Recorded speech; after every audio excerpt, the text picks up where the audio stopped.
মকর সংক্রান্তি বা উত্তরায়ণ। পৌষের শেষের এই দিনটি ভারতবর্ষের বিভিন্ন প্রদেশে বিভিন্ন নামে বিভিন্ন রূপে পালিত হয়। কিন্তু কেন অগণিত মানুষ এই দিনটিতে পুণ্যস্নানে মেতে ওঠেন? কী বা মাহাত্ম্য এই দিনটির?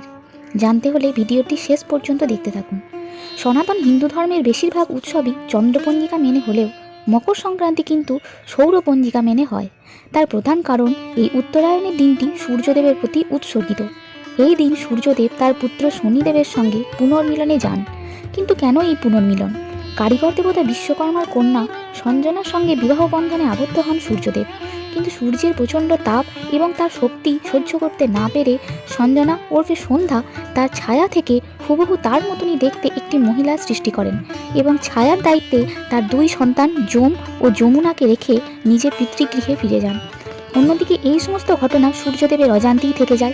কালক্রমে শিবভক্ত ছায়া সন্তান সম্ভবা হয়ে কঠোর উপবাস ও তপস্যায় ব্রতী হন। কিন্তু সূর্যদেবের তাপ ও তপস্যার ক্ষুধা তৃষ্ণা ছায়ার গর্ভস্থ সন্তানের উপরে প্রভাব ফেলে। সেই সন্তানের গাত্রবর্ণ কালো হয়ে যায়। শনিদেবের জন্মের পর তার গায়ের রং দেখে সূর্যদেবের সন্দেহ হয় এবং তিনি তাকে সন্তান বলে অস্বীকার করেন।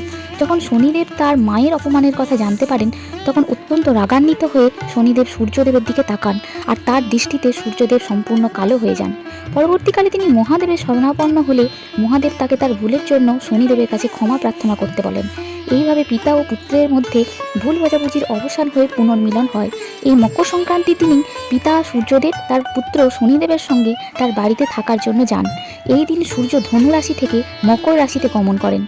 অতীত অহংকারকে ভুলে স্নেহ ভালোবাসায় এক হবার এই দিনটি তাই যুগ যুগ ধরে পুণ্যতিথি হিসেবে বিবেচিত হয়ে আসছে সনাতন হিন্দু ধর্মের মানুষের কাছে।